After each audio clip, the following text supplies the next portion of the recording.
and welcome to Author Spotlight. I'm Rachel Barenbaum, author of A Bend in the Stars, and today I'm here with the one and only incredible Anaïs Mitchell, and I'm so honored and thrilled that she's here to talk about her brand new book, Working on a Song. Anaïs, I absolutely loved Hadestown. Tell us, what is this book about? Thank you so much for having me. First, the book is called Working on a Song, the lyrics of Hadestown, and it's basically, it includes all of the lyrics that are in the Hadestown musical, which is on Broadway, or was on Broadway while that was happening. And then it also includes a lot of the early drafts of the lyrics. And this is a show that was in development for 12 or 13 years. So there's many versions of things and sort of songs that never made it into even a workshop or a production. And I kind of, I wanted a home for all of those things. And so they found a home in this book. So I love that you put in all kinds of notes about how the songs and the lyrics changed along the way. How did you remember all of those changes?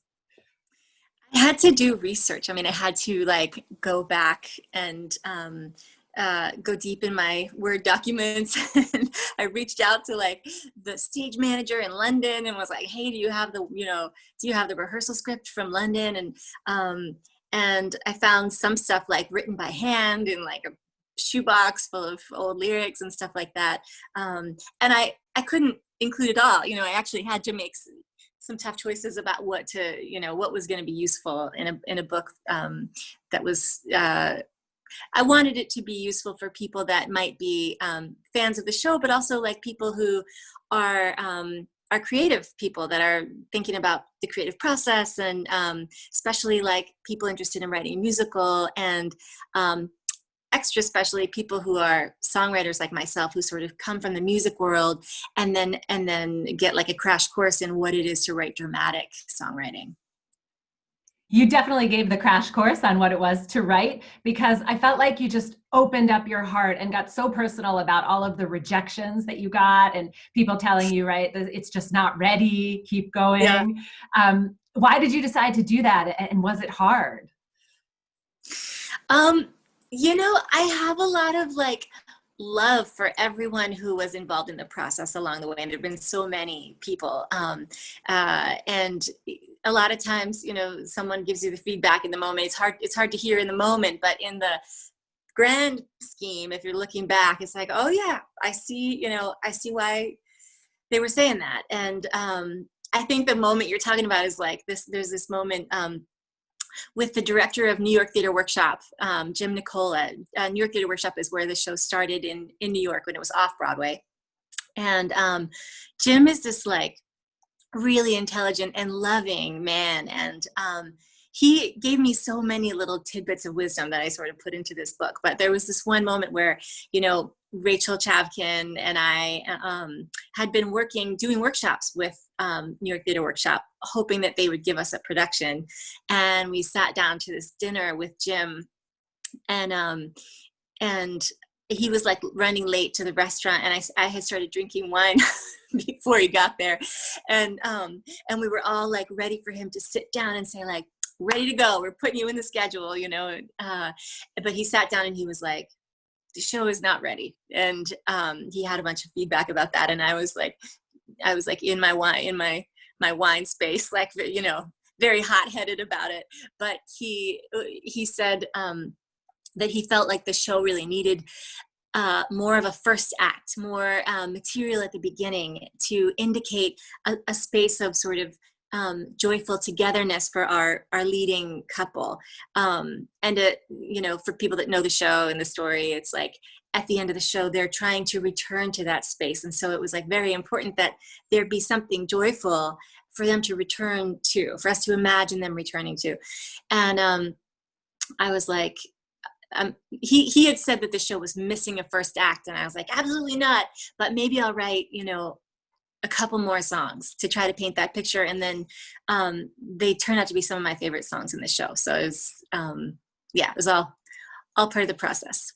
I loved it. And that's exactly what I was thinking of, because also you went a step further in describing that. And you said that how Rachel pulled you to the ladies' room, right? To get Yeah. you to try to take a step back. And I Yeah. so appreciated that detail. Just thank Yeah. you for sharing that. I Oh, mean, what a sure. moment.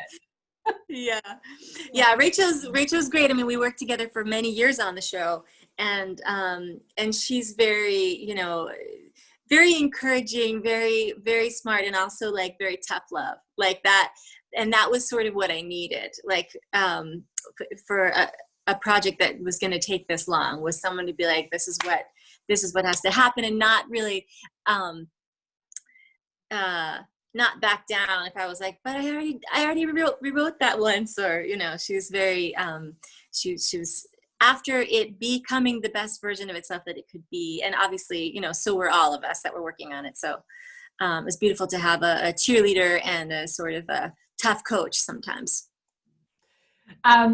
So the musical itself is absolutely gorgeous, and when you see it on Broadway, which hopefully lots of people will be able to see it again soon on Broadway, it's this polished, beautiful piece. But you really wrote about all of the iterations and the process and going through it. And every time I think about this book, I think she works so hard. She works so hard.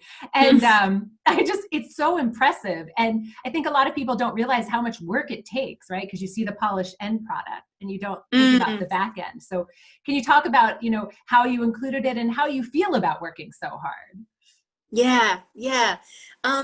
Totally. So the piece had this very long gestation. It was, it started out, just for people who don't know the backstory.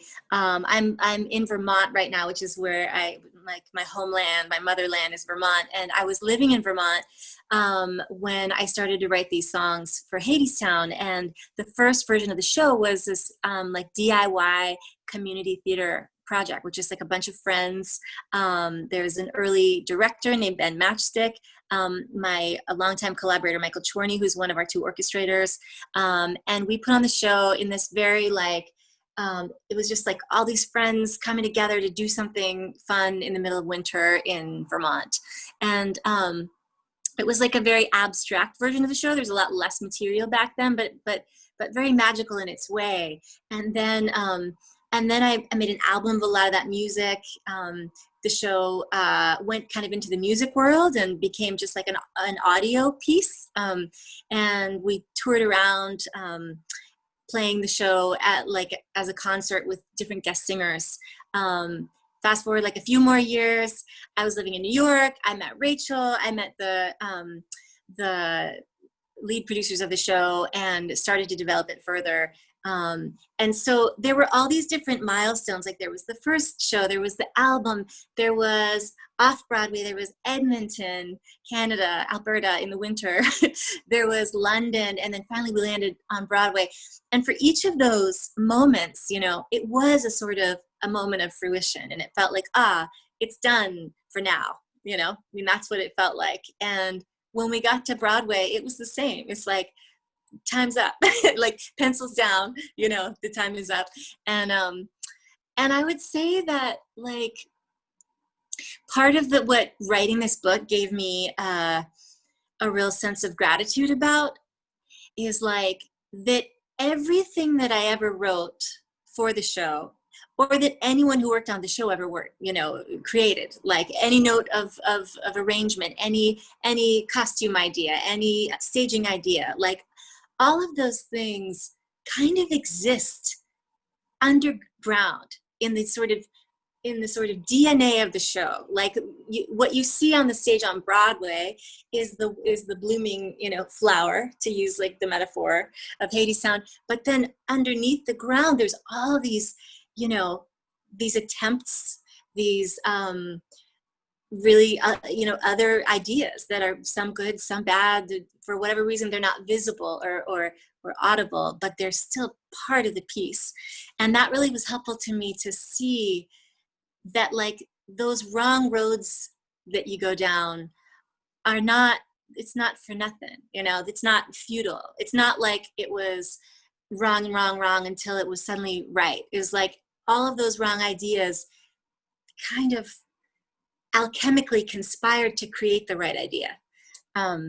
so that's nice for me as a writer, because I tend to be very slow as a songwriter. I'm writing, other songs now, and I'm always like, why does this take so long? Why did I go down this whole path writing that verse that I then didn't use?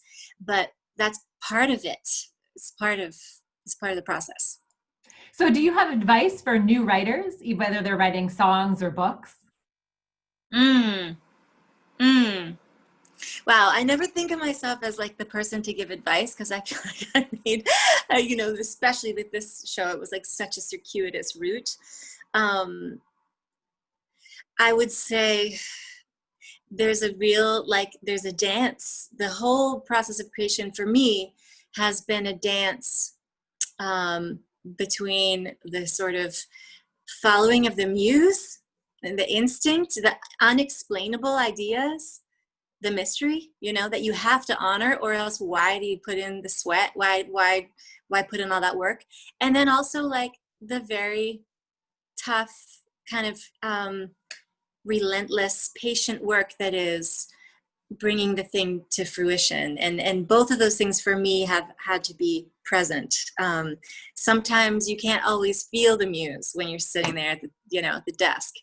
And sometimes that seems unfair, So the muse will drop you a gift and you're like, how did that happen so easily? And now and I can't access that anymore, but that is just how it is. That's just what it is. And also I'd say a dance between like me and my instincts, and then all of my collaborators, because there've been so many of them, and wanting to, you can't make a musical without a lot of other people. And so trying to sort of bring together the instincts of a lot of different people, that has been a ton of learning, and also just like a very humbling and beautiful experience. So you talk a lot about songwriting being akin to storytelling, that it is storytelling. Mm-hmm. And so I'm curious, in Hadestown, is each song an individual story? Sort of how do you see that fitting together? Because there is the overarching arc of the narrative, but there are twists in each song. So how did you think about that? Yeah, well, this was a big part of my process of learning too, because I come from music world where, it's all about the 3.5 minute tight little package of a song. And I think of those songs as like they're circular. They, they have a chorus that you come back to again and again, and it's like your home base. There's a shape to that kind of song. And that's beautiful, but it's not enough for dramatic storytelling. Like with drama, you really, the audience wants there to be results and revelations at the end of the song. Like we need to land in a place that is different than the one we began in. It's like a little journey. It's a line. And so there's that shape, and trying to like hold those things together. But I think that we crave both of those things from music theater. I was thinking about this earlier, like you do crave that elevation of stakes and the sense of like what's going to happen next, and these characters are changing, and where will we land? But you also crave the kind of symmetry that we love in music. I mean, that's just like great song has a hook usually, and it brings you back around to it. And so the process of Hadestown was really, I think a lot of the songs were very circular at first. Like a song like Wedding Song, for example, would be, it was a little 3-minute song, and it had 3 verses and a chorus. Sort of, does it have a chorus? I can't even. It has like a sort of motif that recurs, and I kind of didn't want to mess with it at first, because I was like, oh, that's, structurally that's a perfect song. Like I wouldn't mess with that. But then it became very clear that for drama, it just wasn't enough. It just wasn't enough. Like we needed to feel a progression. And so this was something that Rachel encouraged me to do for years, was to get in there and write oftentimes intros or outros or interludes in the middle of a song where there would be the insertion of new information, or maybe like a camera shift, to like, this is what's happening over here. Or so in Wedding Song, for example, it now has Come Home With Me, this long like recitative intro scene, which sort of sets up the stakes of Wedding Song. And then in the middle of the song, there's this this sort of back and forth banter between Orpheus and Eurydice, where she sort of tests him, and says, show me what you can do with this magical song that you're talking about. And he does. There's a test that he can win right in front of her and right in front of the eyes of the audience. So he sings his epic melody, and it has a magical result in the world. And then by the time we got to the end of Wedding Song, it was like, oh, something has changed. He's convinced her of something. He's convinced us of something. They're not the same characters that they were at the beginning of the song. And that was like a very tricky thing to learn. But I went through that process with like almost every song in the show. I love how you talk about in writing, we call them your darlings, which are the pieces of the book, right, that you chop off because they just don't fit, but you love them. So it's very hard to let go. Yeah. Is there a darling that you chopped off that you missed, that you wish you had found a way to keep in the show? Oh, wow. Yeah. Yeah, there's more than one. But there was always, in the second act, there's a song called Chant 2. Which is a reprise of Chant 1, and it's like, it's basically, for many, many years, it was this conversation between Hades and Persephone, the immortal gods, this sort of older couple in our love story who they have this troubled marriage, and it's the reason that things are wrong in the world. And there was always a verse in that song that was that was Persephone's verse. And it changed many times over the years. And I really loved the final version that I wrote of it. I wonder if I could remember it. Should I try to say the words? Yes. Oh my God. Yes. Because the thing is that it ended up getting cut because our second act has always been too long. Like, it was always an issue that the second act was too long. And it just was like imperative that at the end of the story, we still had energy. We still had energy for the tragedy that happens at the end of the story and for the denouement of that. And if we just like sort of meandered too much in the second act, it stole the thunder from that. And that this was one place where it felt like, oh, this verse could go and it wouldn't change the story, even though like it changed the poetry. But okay, so she was like, when I was a young girl like you, the underworld, oh my gosh, actually, I might have to find the book and look at it. Can I do that? Can you edit this or no? No, yeah? Yes, we can edit it. This is amazing. Okay. Let me it's like find a dream. Okay, 1 sec. Okay, I'm back. Are you ready? I'm ready. All right. Okay, so it went like this. And basically, like, I wrote this for Broadway, and we did it like right into Broadway previews. Like, some people who came to the show might have seen it, and then it ended up cutting it. So it goes, when I was a young girl like you, this old world was younger too. We set it spinning hand in hand, me and a young man. Now you see what he's become, Hades with his heart of stone. I forgot what true love was, and then I heard your Orpheus. Take it from a woman of my age. There is nothing love can't change. Even where the bricks are stacked, love is blooming through the cracks. Even when the light is gone, love is reaching for the sun. It was love that spun the world when I was a young girl.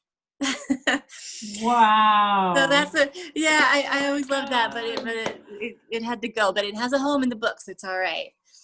The other thing that I think always felt like the one that I could never feel settled with, and I think this is probably just the nature of the song, but there are these songs called the epics that Orpheus sings, and there's 3 of them. At times there were 4, at times there were 2, but they're this like long sort of ranging narrative, like ballad that he sings about Hades and Persephone and their love and what has gone wrong with the world. And that was probably the song, like epic 3, the song that like most like destroyed my emotional health during the making of Hadestown. Like I just had a really hard time figuring out how to make it do what I wanted it to do. And it's an important song. I mean, it's the song that he confronts Hades with, and it's, the song that softens Hades' heart just enough that he allows Orpheus to make the attempt to leave the underworld with Eurydice. Thank you so much for singing. you do so much promotion for this, for your music, for the show, now for the book. Do you ever get tired of it and just want to get back to writing? Or do you enjoy it? Interesting. I feel like there's a beautiful, I was thinking about this today, that there's a beautiful process with making art where you kind of go into the underworld, not to, use that metaphor to death, but oh my gosh, to death. You go in there and like the creative work is so different. It's really, nobody sees that. I mean, you know what that's like. It's, and they can't. And when you're in that moment of creation, there's nobody there being like, this is great, this is going to be great. It's like your demons going, this is terrible. What are you doing? And so it's nice to have a balance of like that you've gone in there and then hopefully you've grabbed something out of there and you then bring it into the light and you're able to maybe you put on some makeup and you're like, hey, I made a thing. I think there's definitely like, there's a nice push and pull there, but I really do think it's easy to go too far with the promotion of things. And especially in this day and age with like social media, it's easy for people to feel like they always need to be talking about, I just feel like there's less space to go in the cave. But if you don't go in the cave, it's really no fun to be in the public. I love that idea of being in the cave, Yeah, out. Yeah. I guess what I wanted to say is that it's like, it feels there's a lot of pressure to create content for the sake of creating content. And like, but really, you want to go all the way with the creative stuff. You want to go deep and be able to bring something of value to the world. And so I think like, it is really important for all of us as artists to really defend the space to be private. I love so that. I'm a little like superstitious about it too. Like when I'm working on something, I don't know, some people they'll post like a picture of themselves in the studio or like at the writing desk. I always feel nervous about that. I don't know why. It's like I don't want to spill the sap before it has had a chance to cook down into the syrup. I love that since you're in Vermont. That's perfect. Yeah. Talking about the sap. Appropriate metaphor up here. Yeah. So there is one more question that I wanted to ask you, but it's not necessarily a part of the book itself. I saw an interview where you said that your songs often start in sadness and then you start writing them and they take on sort of a body of themselves and they become something else at the end. Is that still true to your songs and ideas? Are they still starting there? Like, I wonder when I said that. That's really interesting. It was a really old interview. And yeah, I was watching it because, I love to see it. I wanted to ask about changes because you just work so hard and you've changed in so many ways. And so I was wondering if you still do that. Yeah. Well, I love sad songs. I always have. There's something about it, sad songs make me happy. It's like I love to listen to them. I never listen to an album and go like, oh, I wish they had some more up-tempo numbers on there. But I wouldn't say that that's the like primary place that my stuff comes from these days. I think often the emotion has to be complex. It has to be complex enough, sort of mysterious enough that there's something to explore there. Yeah. And I really love the process. Actually, this is something that I'm just getting back to because with Hadestown, for years, it really was a process of, there were tasks, there were dramaturgical tasks that had to be completed. It's like, well, this character, this part of the story is missing, or like this aspect of the transformation of this character or their arc is missing. And we, I need to write a song that's going to fill that hole. And it's really been fascinating right now to be writing some songs just like regular, like songwriter songs where I don't know what the song is. And I start it and it always, without fail, becomes something different than I thought it was going to be, That is a really mystical process, and I'm grateful for it. Anaïs, thank you so much for your time. I'm a huge fan, and I can't wait to hear whatever is coming next. May you sell many copies of your brand new book. Thank you so much. Thanks for having me. Amazing.